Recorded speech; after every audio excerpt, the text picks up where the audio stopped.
part 10, the final piece in this series on the feminine.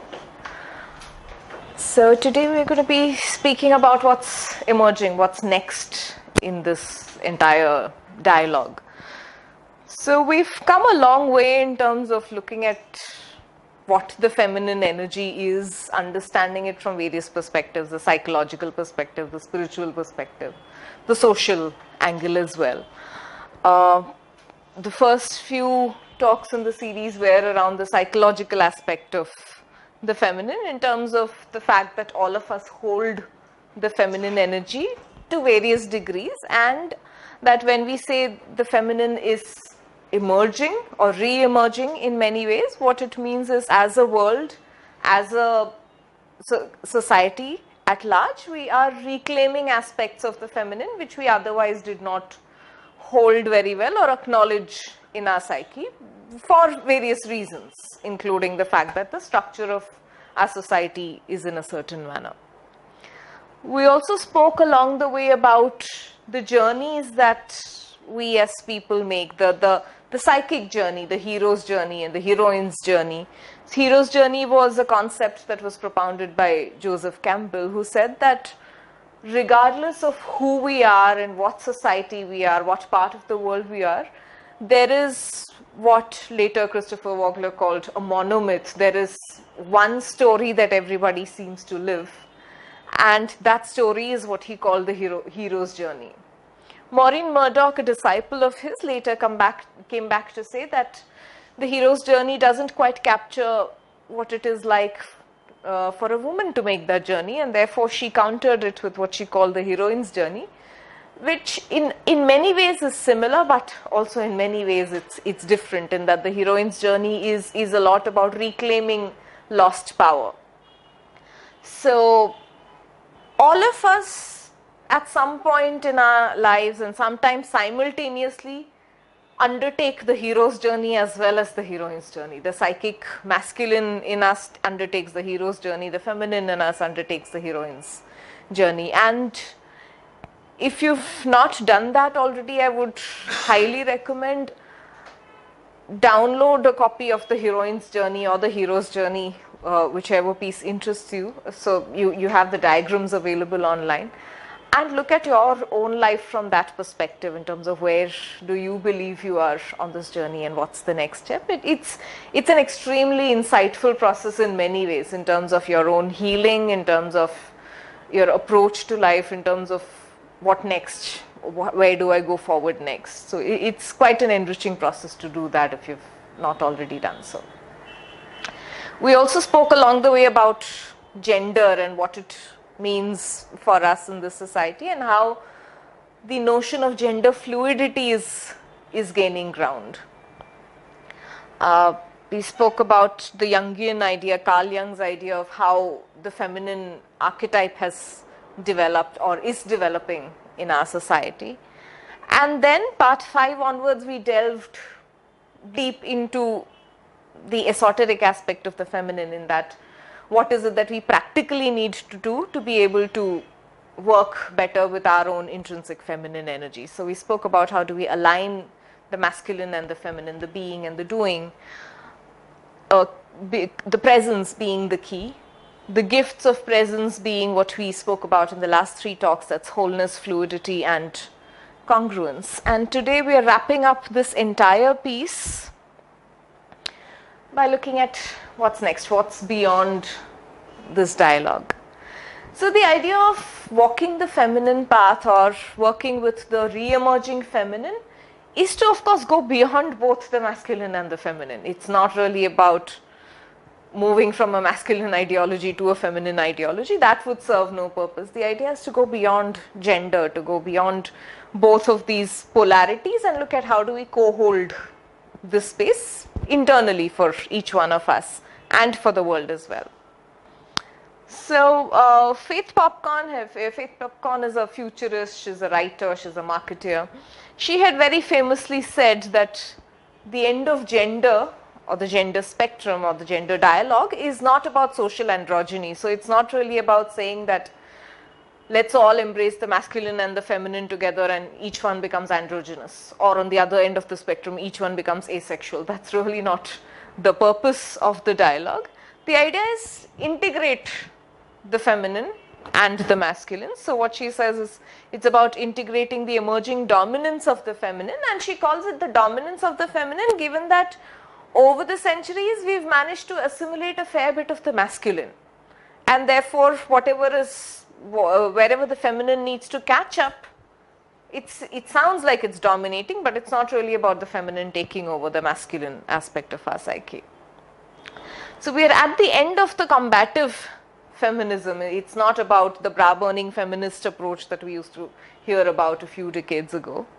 And of course, it's also the end of the patriarchal dominance on the other extreme of it. So where we are looking at is getting to the end of that one-dimensional identity of being either or, be either masculine or feminine, either man or woman, into saying we contain both. And it's a conscious choice we make every moment to say that in this moment I choose to be this, in this moment I choose to exhibit this particular energy and this particular choice. And the idea therefore is to go beyond either or, to say we have both the energies available. How do we make a choice at any given point in time?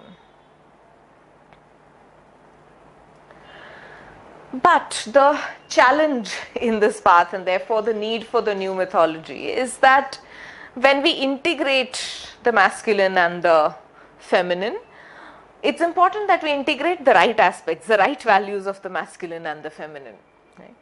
Because the early stages of psychic growth of both the masculine as well as the feminine are not particularly resourceful states, right? So Carl Jung in his terms speaks of the early stages of the anima development being the archetypes of Eve and that of Helen. If we have to corroborate that with Carol Gilligan's theory, she talks of the Eve archetype as being extremely self-centered. The aspect of the feminine that says, I love me and therefore my world has to revolve around me, I don't care about anybody else. That's one aspect of our feminine energy which in a way fuels the need for self-care. The part of us that tells us that it's time to get out of this space because this space is harming me. That part of us is a feminine energy. However, that part also comes from only self-care. It doesn't give a regard to the world around. It's too self-centered. A slightly evolved stage, but still a pre-conventional stage, is the I love you stage, where the focus goes away from you and goes to you. But that again is not a very productive stage, in that I'm negating myself to be able to provide for you, which is an archetype that we've seen around the world in multiple ways, where in terms of huge numbers, in terms of millions, entire communities where women have been suppressed to an extent where the male energy has been given predominance, right? And which also continues to some extent where we still have incidents of female feticide, because there is so much of love for the masculine and therefore the male energy that the woman is completely denied existence, right? So at the cost of me you exist. That's the second archetype, and both of these archetypes don't really serve us. Where we seem to be at large in the world, although individual stages may vary, is we seem to be in what Gilligan calls the conventional stage of moral development, where the feminine says, I love you more than I love me, right? So not that I don't love myself, not that I don't care about myself. However, I care more for you because that's what is deemed morally right, which can be a parallel to what Carl Jung spoke about as the Mary stage of development, the Mother Mary stage. While there is a lot of resourcefulness and love emerging from the feminine in this case, it is self-sacrificial in nature, because there's always preference given to you than given to me, and that's again a self-defeating kind of a stage, and we at large, the world at large seems to be in that stage where socially, morally, there is a lot of pressure on all of us to say, always give more regards to others, put yourself in the background, relegate yourself in the background. That's considered a nice thing to do. If you're putting yourself first, then you're being selfish, right? And all of us have been taught that even as children. So that's the known convention as it seems at this point in time. And where we are trying to emerge into psychologically, socially, is that space of co-holding, what is termed the post-conventional stage, where I love myself and you equally, and I can hold the space for both. Okay. In our dialogue on fluidity a couple of lectures earlier, we spoke about how we are moving from polarity into paradox, how we are moving from that space of saying either or to saying both. The fact that you and I are both important, and therefore when I make a decision, I will consider the repercussions for both of us and not just me. Okay. Which in practical terms would mean that when we are taking any action whatsoever, so for example, we, let's say, are using a plastic container for food and we are thinking of disposing it off.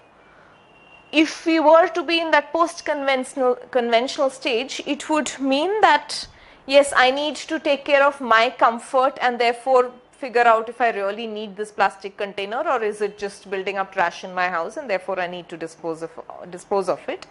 And yet, also consider the repercussion for you, for the world, to say that if I keep disposing of plastic, which is not biodegradable, what happens to the world?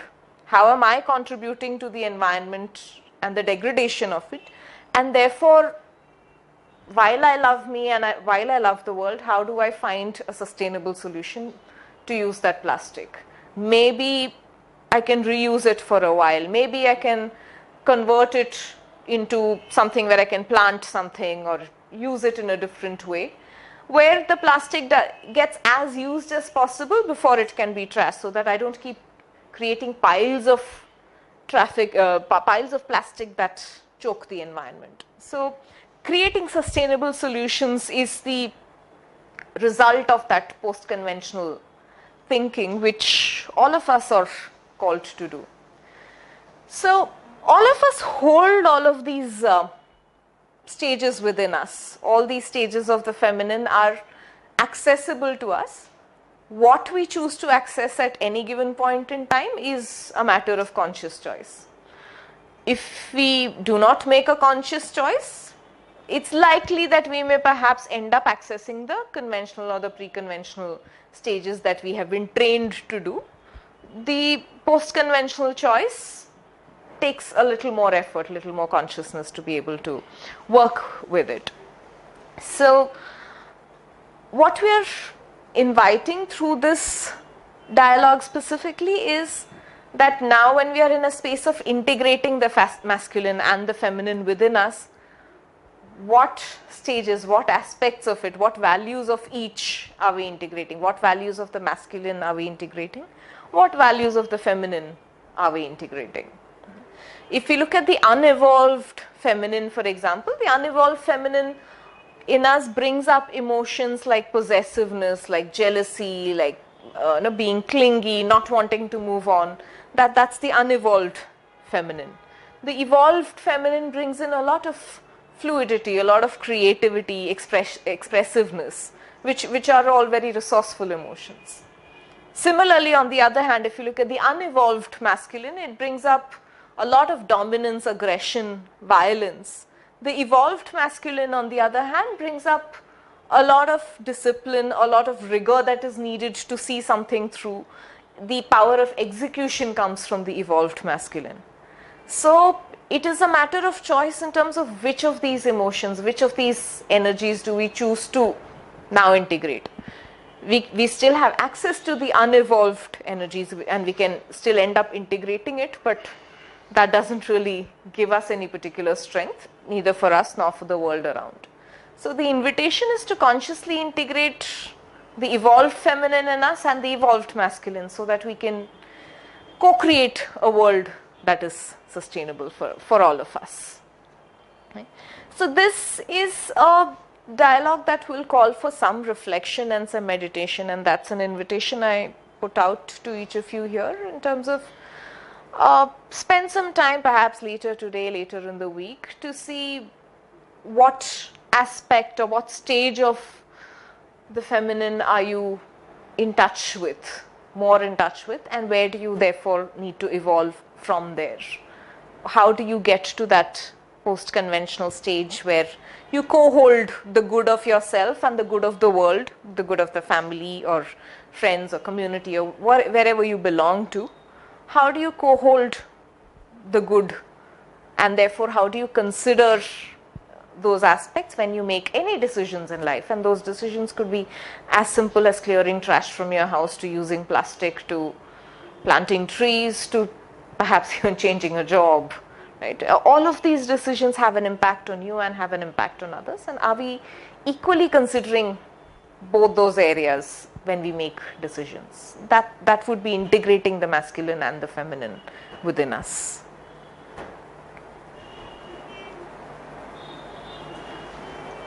This is all, I think, study. So, what's happening in this world which is attempting to move beyond the masculine and the feminine? So, in an integrated space, what is emerging? Systems as a whole are shifting. In the last few weeks, if you look at even the last 1 month, we've seen government shifts of all kinds around the world, right from the US to India to Europe, going through major shifts at this point in time, major leaders either passing away or resigning or coming in. So there's a whole lot of shift happening, and new systems are getting created in many ways. This is happening in governments, it's happening in big corporations around the world, and in a very big way it's happening in communities, small communities around the world. So what is it that is happening? There is a very sometimes conscious but sometimes even an unconscious attempt to move from hierarchical systems to circular systems. The primary difference being that in a hierarchy, somebody always holds power over the others, whereas in a circle, power is co-held by the circle and the baton can pass. Whoever needs to be in charge in that moment holds the talking stick, so to say, and that's how the circle moves. So everybody's energy is co-utilized. There's no one person that's the leader, but everybody is a leader. There is a lot of encouragement for self-leadership in the circular system. So how do circles work, or for that matter, what is it that we as individuals can do in our lives to embrace circles or to promote circles in whatever spheres of life we can? You could do this at your workspaces, you could do it with your clients, you could do it with sometimes family, at family dinners, right? There are multiple spaces in which the culture of a circle can get promoted in a way that eventually shifts the mass consciousness.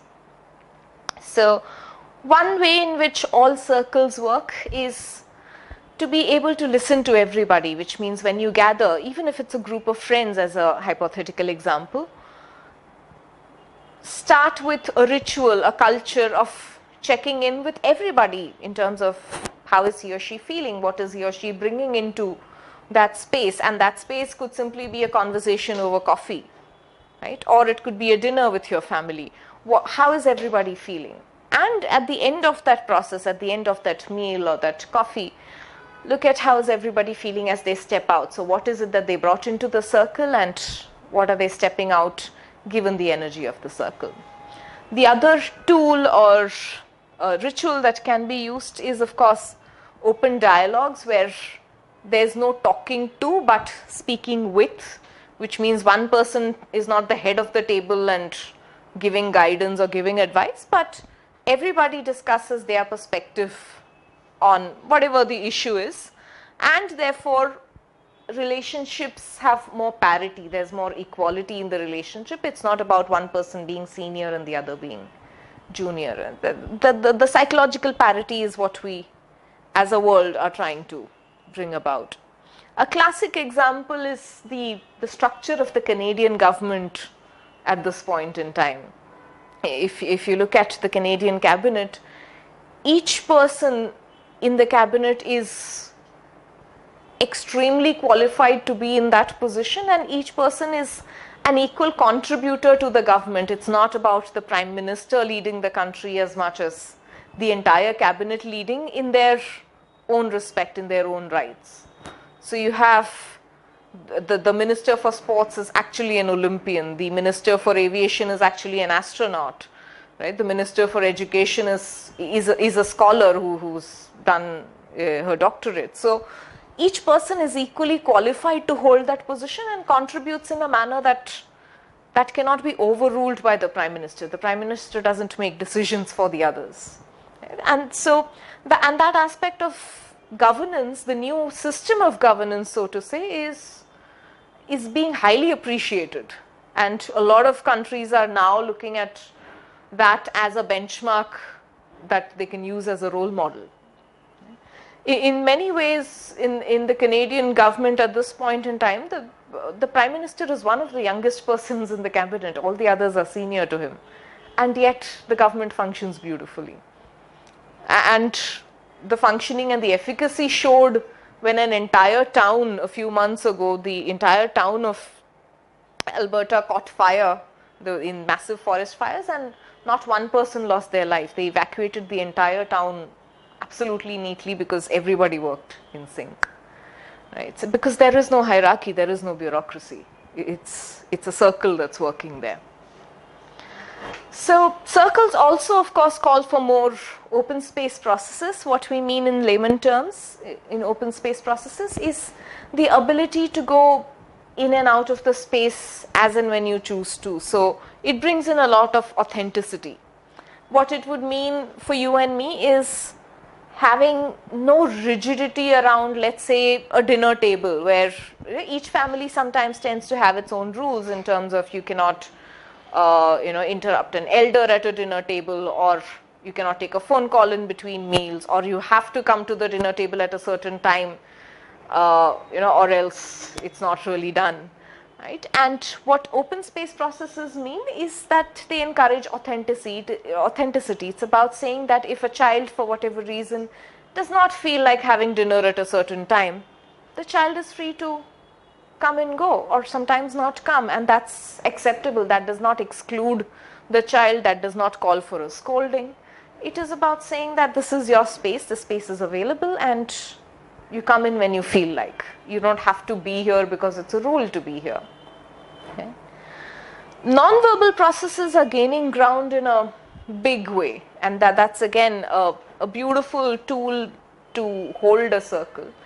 Even in the city of Mumbai, if you've noticed recently, a lot of non-verbal processes, which means processes related to art, music, cultural performances, are growing in a big way. You'll find a lot of these groups of youngsters who are painting flyovers and who are painting walls around the city and beautifying things. You'll find a lot of these NSPA artists performing music and dance outside railway stations.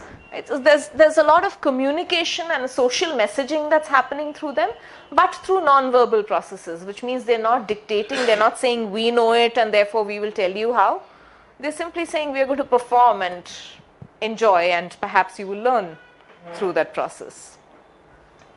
Appreciative inquiry, now that's a whole different dialogue, so I'm not going into depth here, but appreciative inquiry in simple terms is the language of hope, the language of stories. It's a beautiful philosophy and a lovely process.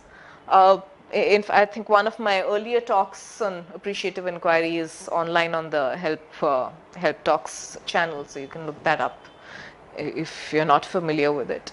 It's a beautiful process that can be integrated into individual lives, into communities, offices, wherever you choose to. And of course, the idea of storytelling, the idea of simply listening to another and saying, hey, you're a human being. What's your story? Where do you come from? What's happening to you and what's in your life at this point in time? Right? Regardless of designation, regardless of organization or financial status or any of that. So this is the new myth, the new system that as a world we are trying to co-create, we're trying to emerge it simultaneously in different parts of the world. It's largely fueled by the feminine energy, which calls for creativity, which calls for expression. And why are we doing all this? Why is the call for a new mythology very alive? Is because we understand that the world as it is at this point in time is not very sustainable. We are on the brink of an environmental disaster. A lot of governments are not functioning, a lot of social systems are not functioning, and therefore it is time that we co-create a newer system, a newer world, a newer story for the globe that works for everybody. And it doesn't work only for the privileged, and the privileged could mean socially privileged, it could mean financially, economically privileged, or otherwise. So, what is it that you and I can do to create the new myth? As an individual, the invitation is to retell your story.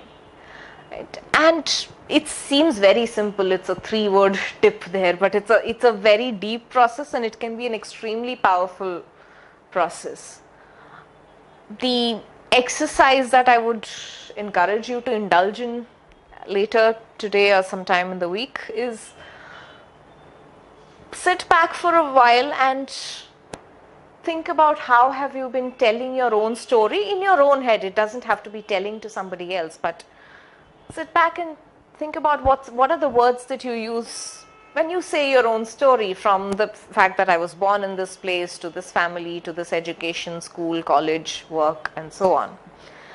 How is it that you say your story? If possible, write it down, and then with a very conscious shift of consciousness, looking at how you can engage the highest aspect of who you are now, look at the story and look at, are there any meanings I need to let go? And that simple process can be extremely powerful. And when I say, are there any meanings I need to let go, it's about the judgments we attach, the emotions we attach, which may not be particularly pleasant. So, for example, if I have a story that says,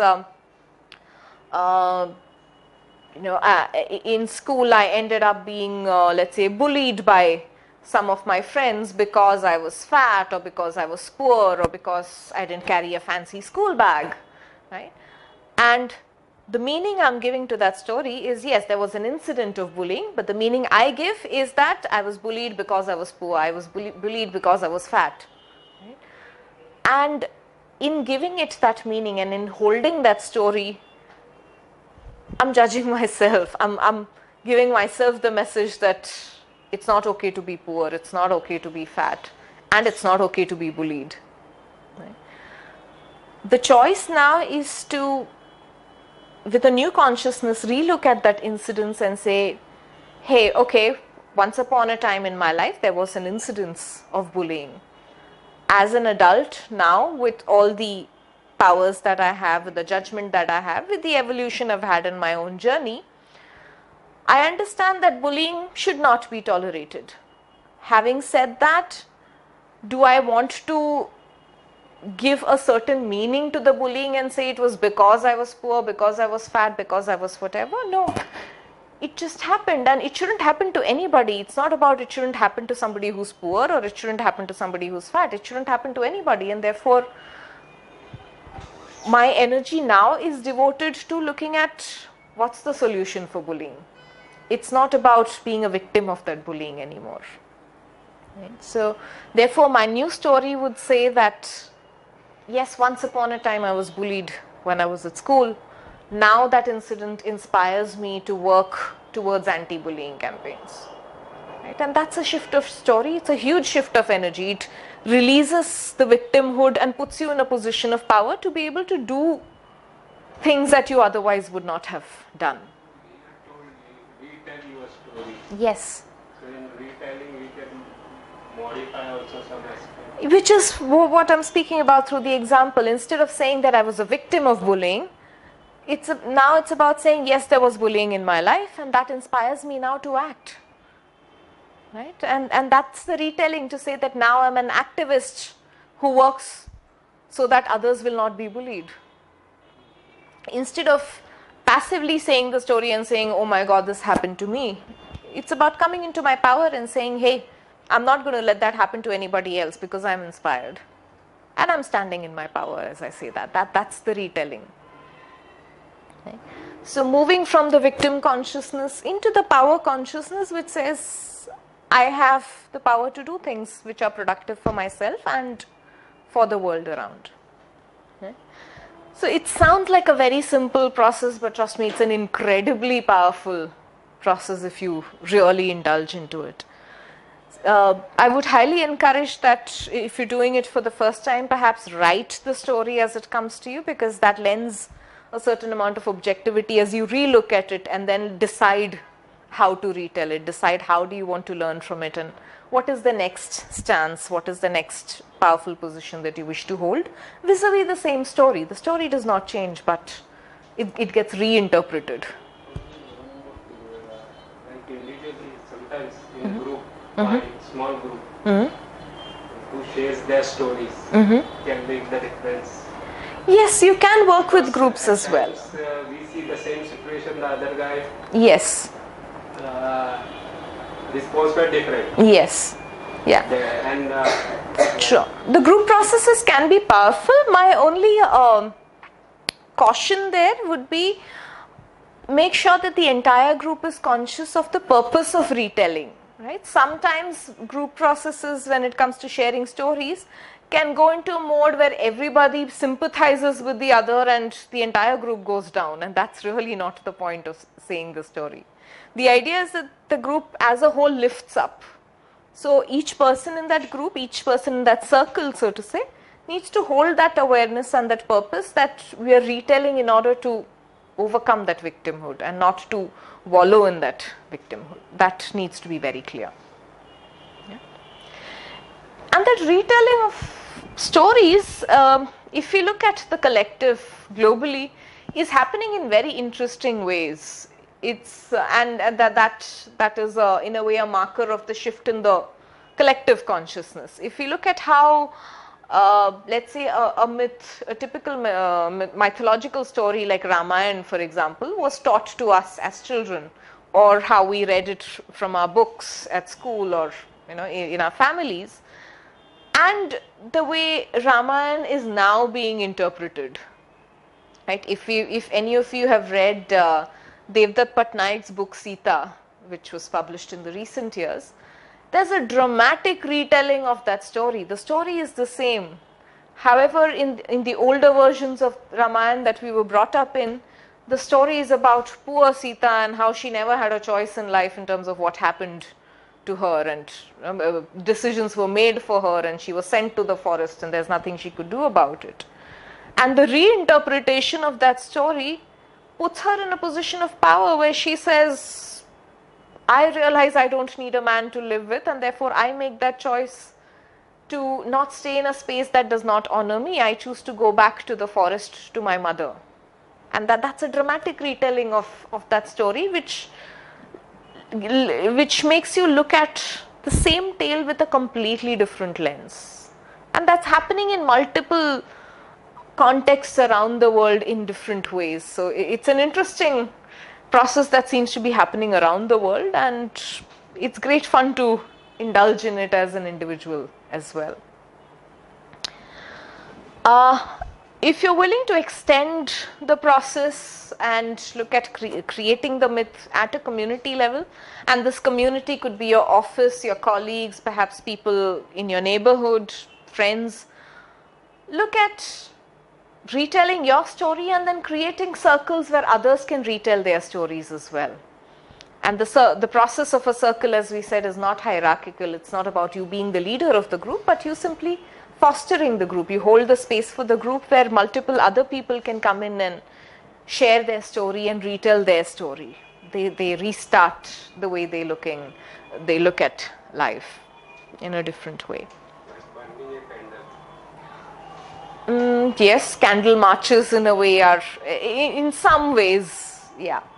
But that's more a passive process. Here we are calling for a slightly more expressive process where each person has to very deliberately look at his or her own story and say it and then retell it, which means it's a far more intensive process that we are looking at here.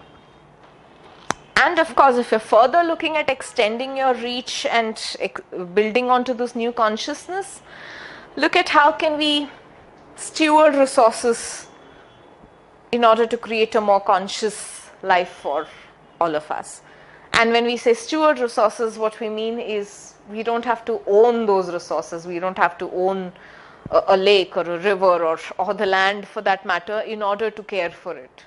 We can care for it regardless of whether it is in our possession or not, because end of the day, the extinction of any river or any lake or any land will matter to us. It will impact us directly or indirectly, and therefore it's important to steward that. It's important to hold ownership and responsibility for that, regardless of whether we technically, legally own it or not.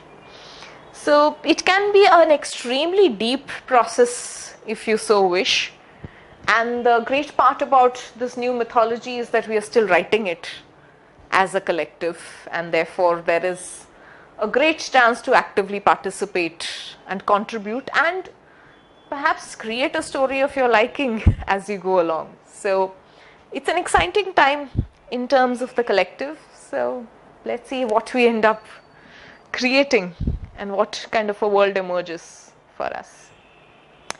So that's that from me as a wrap up into the series. A few of these links that give you websites which are about movements that are journeying into this new mythology already.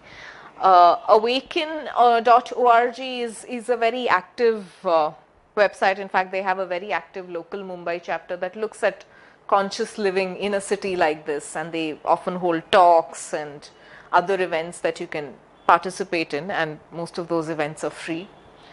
Conscious capitalism is more on the corporate side, so if you work with organizations where you're looking at bringing in more consciousness in the corporate system, that's something you can look up. Service Space promotes what is called a gift economy, where instead of money and therefore instead of crossing the borders of rich and poor, here they're looking at what is it that you can give and what is it that others can benefit from. It's a beautiful concept that you should explore. So that's that. Thank you. Thank you.